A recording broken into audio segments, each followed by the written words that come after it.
En train de se chauffer, on lui dit: N'es-tu pas toi aussi l'un de ses disciples?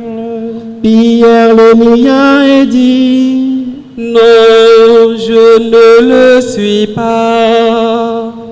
Un des serviteurs du grand prêtre, parent de celui à qui Pierre avait coupé l'oreille, insista: Est-ce que moi, je ne t'ai pas vu dans le jardin avec lui? Encore une fois, Pierre le nia, et aussitôt un coq chanta. Alors on amène Jésus de chez Caïphe au prétoire. C'était le matin. Ceux qui l'avaient emmené n'entraient pas dans le prétoire pour éviter une souillure et pouvoir manger l'agneau pascal. Pilate sortit donc à leur rencontre et demanda: Quelle accusation portez-vous contre cet homme? Ils lui répondirent: S'il n'était pas un malfaiteur, nous ne t'aurions pas livré cet homme. Pilate leur dit: Prenez-le vous-même et jugez-le selon votre loi. Les Juifs lui dirent: Nous n'avons pas le droit de mettre quelqu'un à mort. Ainsi s'accomplissait la parole que Jésus avait dite pour signifier de quel genre de mort il allait mourir. Alors Pilate rentra dans le prétoire. Il appela Jésus et lui dit: Es-tu le roi des Juifs? Jésus lui demanda: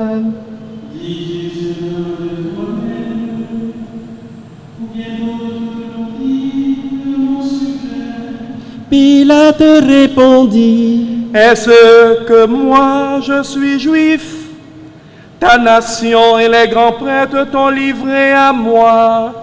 Qu'as-tu donc fait? Jésus déclara: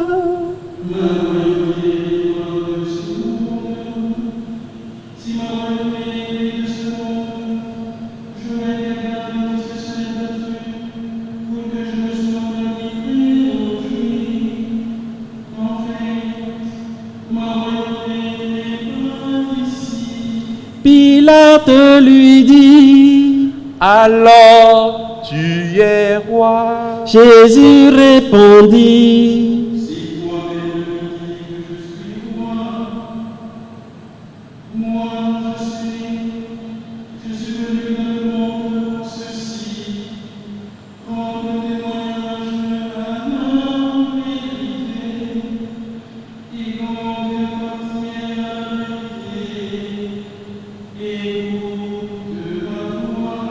Pilate lui dit: Qu'est-ce que la vérité? Ayant dit cela, il sortit de nouveau à la rencontre des Juifs et il déclara: Moi, je ne trouve en lui aucun motif de condamnation. Mais chez vous, c'est la coutume que je vous relâche quelqu'un pour la Pâque. Voulez-vous donc que je vous relâche le roi des Juifs? Alors ils répliquèrent en criant: Pas lui, mais Barabbas. Or ce Barabbas était un bandit.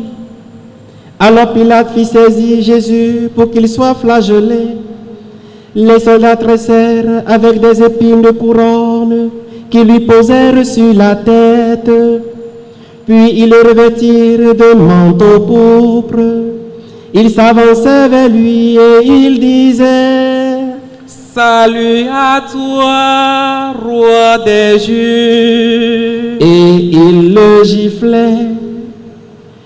Pilate de nouveau sortit dehors et leur dit: Voyez, je vous l'emmène dehors pour que vous sachiez que je ne trouve en lui aucun motif de condamnation. Jésus donc sortit dehors, portant la couronne d'épines et le manteau pourpre. Et Pilate le déclara: Voici l'homme. Quand ils le virent, les grands prêtres et les gardes se mirent à crier: Crucifie-le, crucifie-le. Pilate leur dit: Prenez-le vous-même et crucifiez-le. Moi, je ne trouve en lui aucun motif de condamnation.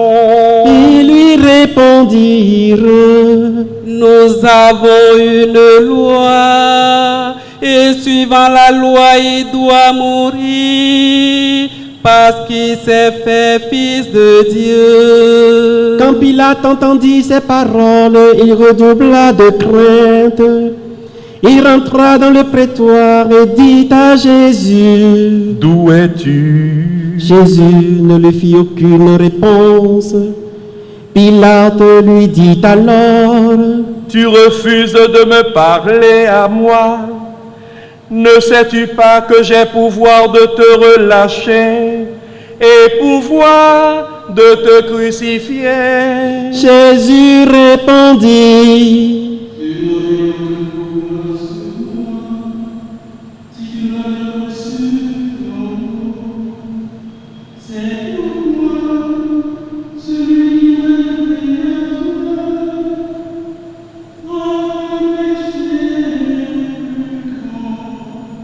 Dès lors, Pilate cherchait à le relâcher, mais les Juifs se mirent à crier: Si tu le relâches, tu n'es pas un ami de l'empereur. Quiconque se fait roi s'oppose à l'empereur. En entendant ces paroles, Pilate amena Jésus dehors et le fit asseoir sur une estrade, au lieu dit de dallage, en hébreu Gabata. C'était le jour de la préparation de la Pâque, vers la 6e heure, environ midi. Pilate dit aux Juifs: Voici votre roi. Alors il criait: À mort, à mort, crucifie-le. Pilate leur dit: Vais-je crucifier votre roi? Les grands prêtres répondirent: Nous n'avons pas d'autre roi que l'empereur. Alors il les livra à Jésus pour qu'il soit crucifié. Ils se saisirent de Jésus et lui-même portant sa croix, sortit en direction du lieu dit le crâne, qui se dit en hébreu Golgotha. C'est là qu'ils le crucifièrent, et deux autres avec lui, un de chaque côté, et Jésus au milieu. Pilate avait rédigé un écriteau qu'il fit placer sur la croix. Il était écrit: Jésus le Nazaréen, roi des Juifs. Beaucoup de Juifs lurent cet écriteau parce que l'endroit où l'on avait crucifié Jésus était proche de la ville et que c'était écrit en hébreu, en latin et en grec. Alors les grands prêtres des Juifs dirent à Pilate: N'écris pas roi des Juifs, mais cet homme a dit: Je suis le roi des Juifs. Pilate répondit: Ce que j'ai écrit, je l'ai écrit. Quand les soldats eurent crucifié Jésus, ils prirent ses habits. Ils en firent 4 parts, une pour chaque soldat. Ils prirent aussi la tunique. C'était une tunique sans couture, tissée toute d'une pièce de haut en bas. Alors ils se dirent entre eux: Ne la déchirons pas, désignons par le sang celui qui l'aura. Ainsi s'accomplissait la parole de l'Écriture. Ils se sont partagés mes habits. Ils ont tiré au sort mon vêtement. C'est bien ce que firent les soldats. Or, près de la croix de Jésus se tenait sa mère et la sœur de sa mère, Marie, femme de Cléophas, et Marie-Madeleine. Jésus, voyant sa mère et près d'elle le disciple qu'il aimait, dit à sa mère: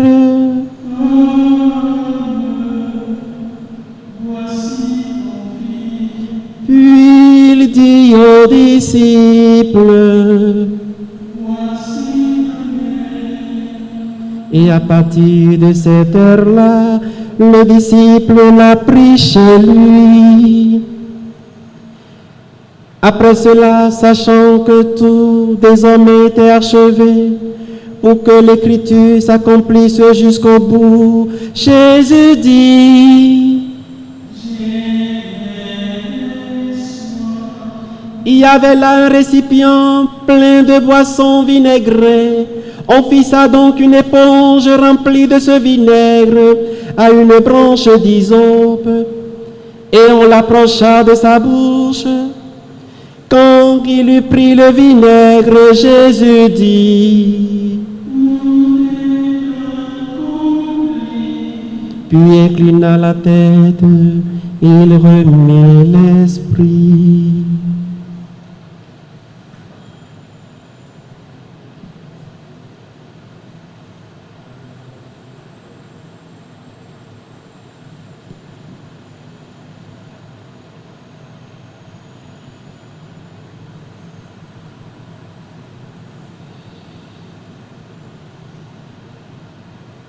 Comme c'était le jour de la préparation, c'est-à-dire le vendredi, il ne fallait pas laisser les corps en croix durant le sabbat, d'autant plus que ce sabbat était le grand jour de la Pâque. Aussi les Juifs demandèrent à Pilate qu'on enlève les corps après leur avoir brisé les jambes. Les soldats allaient donc briser les jambes du premier, puis de l'autre homme crucifié avec Jésus. Quand ils arrivèrent à Jésus, voyant qu'il était déjà mort, ils ne lui brisaient pas les jambes, mais un des soldats avec sa lance lui perça le côté. Et aussitôt il en sortit du sang et de l'eau. Celui qui a vu rend témoignage, et son témoignage est véridique. et celui-là sait qu'il dit vrai, afin que vous aussi vous croyiez. Cela en effet arriva pour que s'accomplisse l'Écriture. Aucun de ces os ne sera brisé. Un autre passage de l'Écriture dit encore: ils lèveront les yeux vers celui qu'ils ont transpercé. Après cela, Joseph d'Arimathie, celui qui était disciple de Jésus, mais en secret par crainte des Juifs, demanda à Pilate de pouvoir enlever le corps de Jésus. Et Pilate le permit. Joseph vint donc enlever le corps de Jésus. Nicodème, celui qui au début était venu trouver Jésus pendant la nuit, vint lui aussi. Il apportait un mélange de myrrhe et d'aloès, pesant environ 100 livres. Ils prirent donc le corps de Jésus, qu'ils lièrent de linge, en employant les aromates, selon la coutume des Juifs, d'ensevelir les morts. À l'endroit où Jésus avait été crucifié, il y avait un jardin, et dans ce jardin un tombeau neuf, dans lequel on n'avait encore déposé personne, à cause de la préparation de la Pâque juive.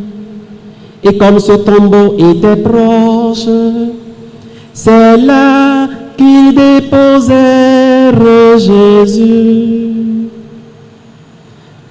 Acclamons la parole de Dieu.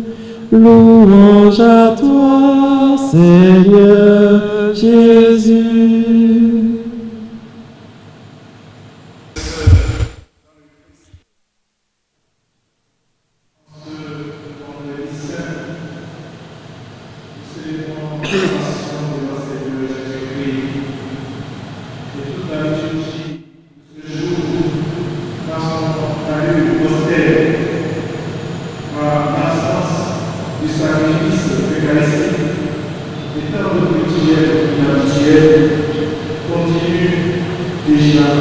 Constitue déjà en soi une véritable richesse sur le mystère célébré, qui n'a donc plus besoin d'être longuement expliqué. Oui, la croix est au centre de cette célébration, comme la passion du Christ est au cœur du mystère célébré. Mais si la croix et la passion évoquent l'idée d'humiliation, de douleur atroce, de souffrance amère, pourquoi en faire l'objet d'une célébration? Qu'est-ce qu'il y a à célébrer un événement aussi douloureux? Dans la page d'évangile que nous venons d'entendre, Saint Jean nous aide à regarder et à appréhender autrement le mystère de la passion du Christ. Dans aucun autre passage de son évangile, Jean ne concentre autant de descriptions d'action, de paroles diverses du Christ, qu'il est le seul à rapporter, et de citations de ces écritures appliquées à Jésus. C'est dire que pour Jean, la passion n'est pas un moment de déchéance et d'échec, mais plutôt l'heure de l'accomplissement de la mission du Christ.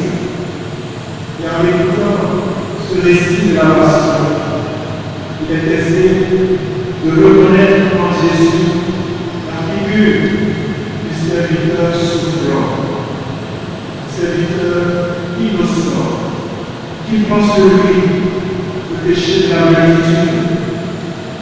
Saint Jean évoque, en rappelant cette parole de Caïn, il vaut mieux que seul meure au bout de peuple. Il est encore plus aisé de reconnaître en Jésus le grand prêtre qui nous parlait, lui qui exerce son sacerdoce éternel par l'offre de lui-même sur la croix. Et dans ce sacrifice offert une fois pour toutes, il est à lui seul, le prêtre, l'autel, la victime, que le chantons de la préface du pape. Et là aussi, Saint Jean fait exprès de placer la passion et la mort de Jésus au cœur même de la Pâque juive, au moment où l'agneau pascal est immolé. L'allusion ici est claire. Jésus est le véritable agneau de Dieu offert en sacrifice. Et comme pour l'agneau pascal, aucun de ces autres ne fut blessé.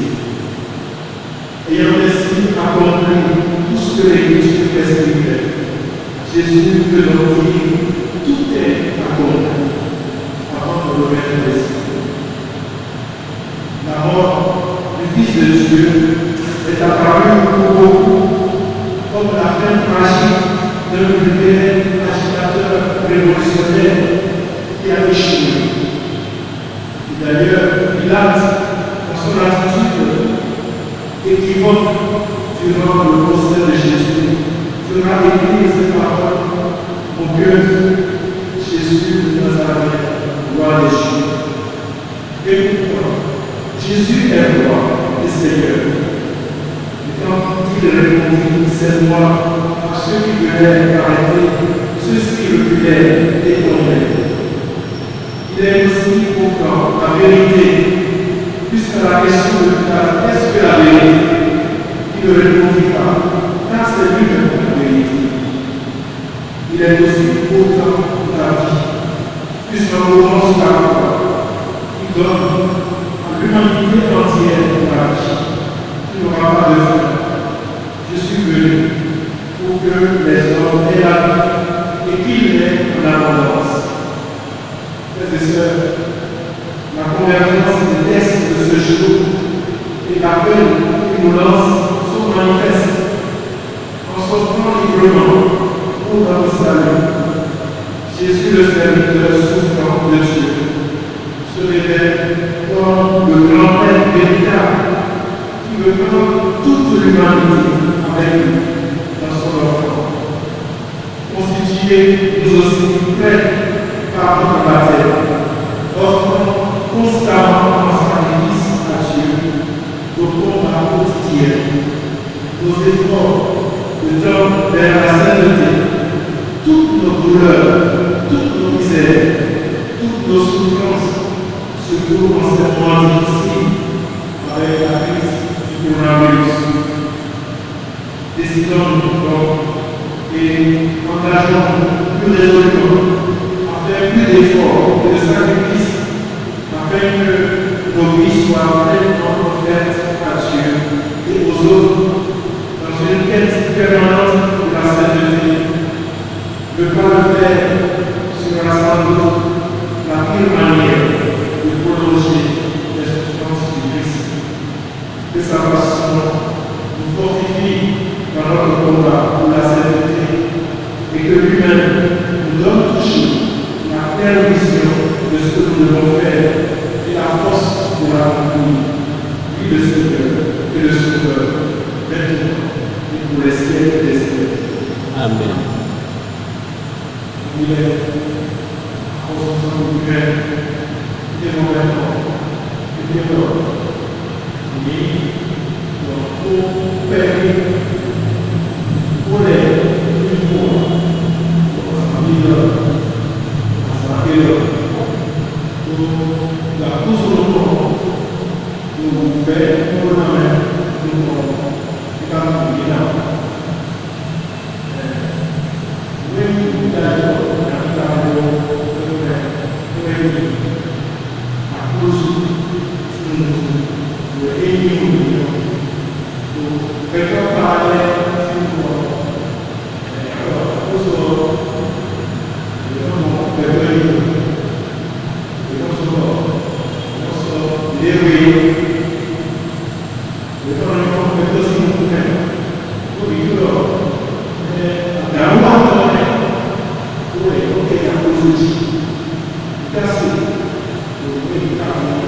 Jésus-Christ qui m'a dit, c'est le moment. Et on va dire, pour faire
Flèche d'amour genois, levate.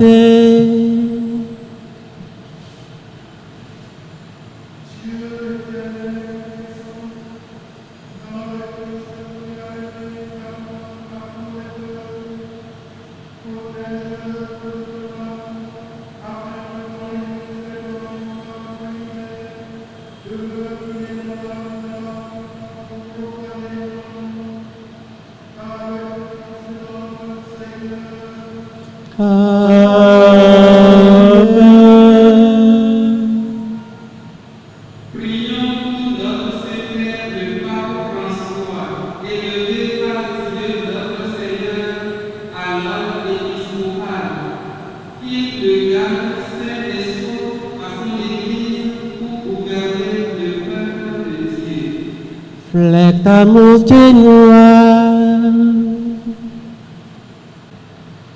levate.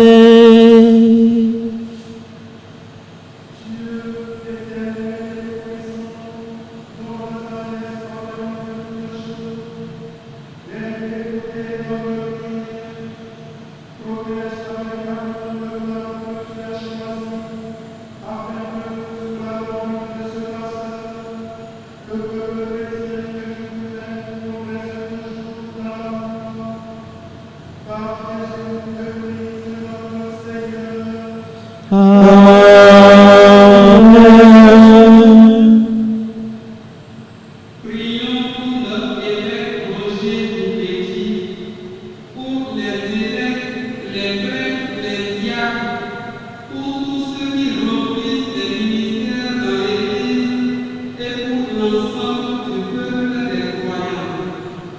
Flectamus genua, levate.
Flectamus genua, levate.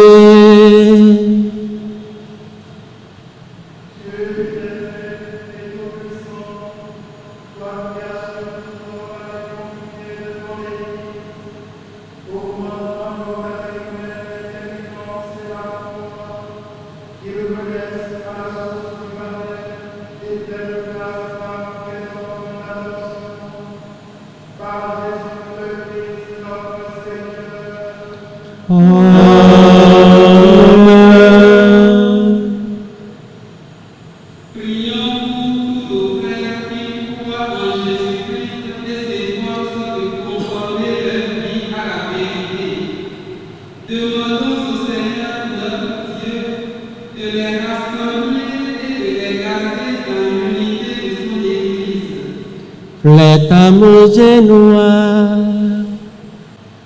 levate.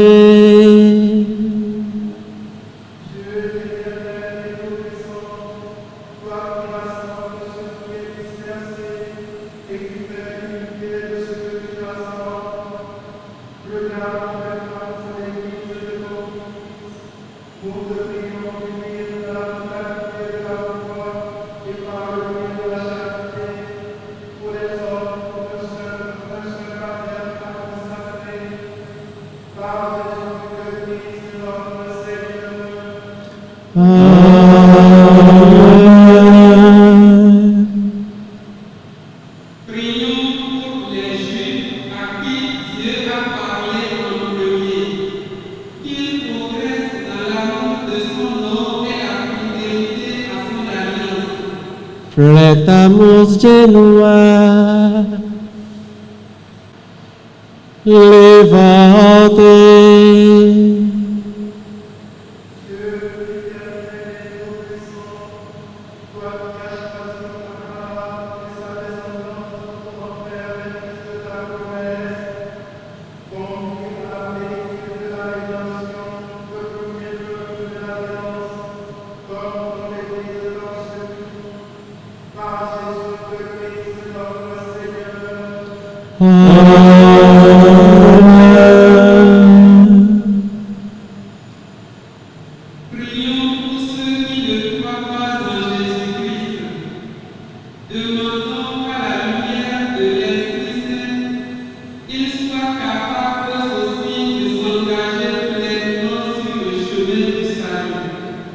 Flectamus genua,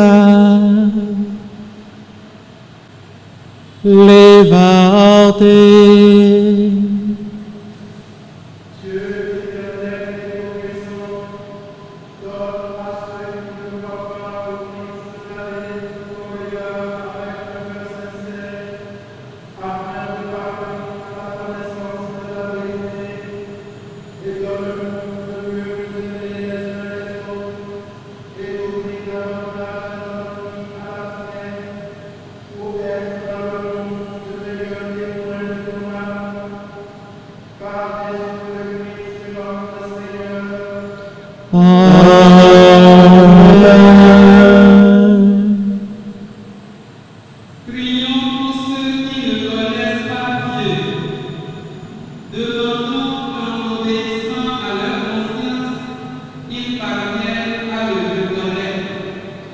Flectamos genua,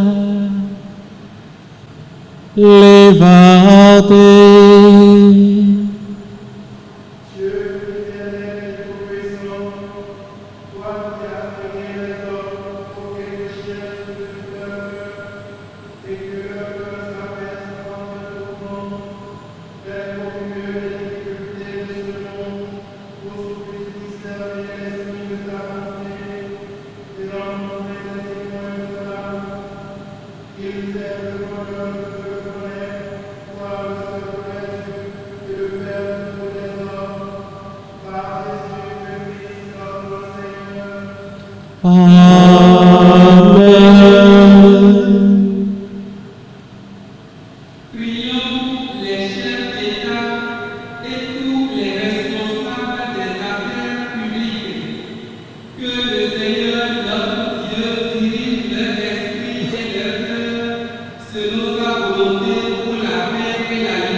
Flectamos genua,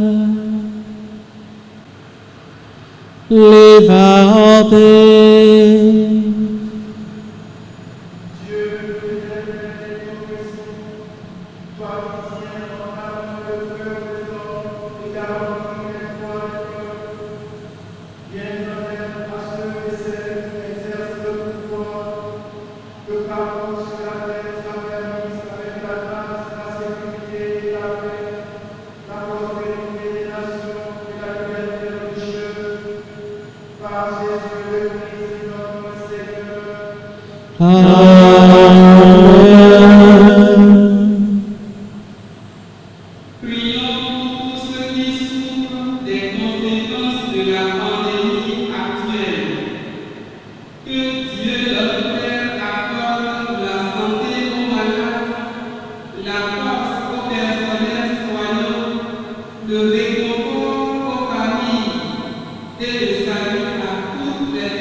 Flectamos genua,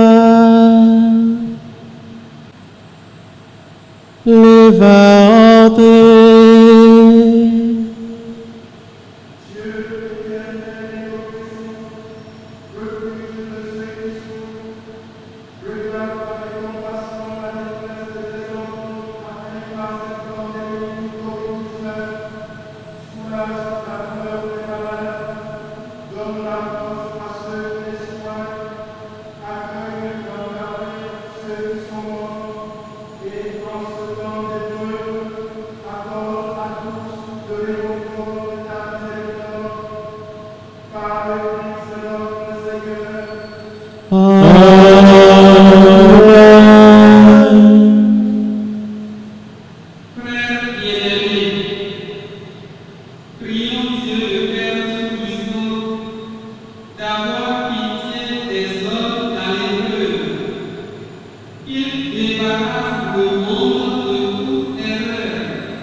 Flectamos genua,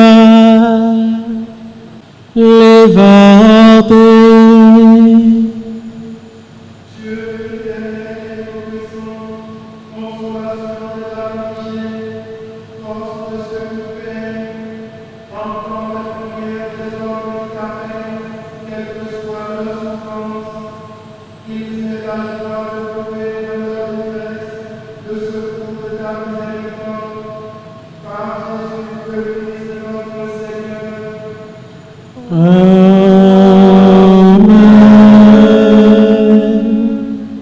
Ceux qui ont des crucifix à la maison peuvent les exposer et vénérer ces crucifix-là.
Que ta bénédiction, Seigneur, descende dans l'abondance sur ton peuple placé et la mort de ton Fils, dans l'espérance de sa propre résurrection.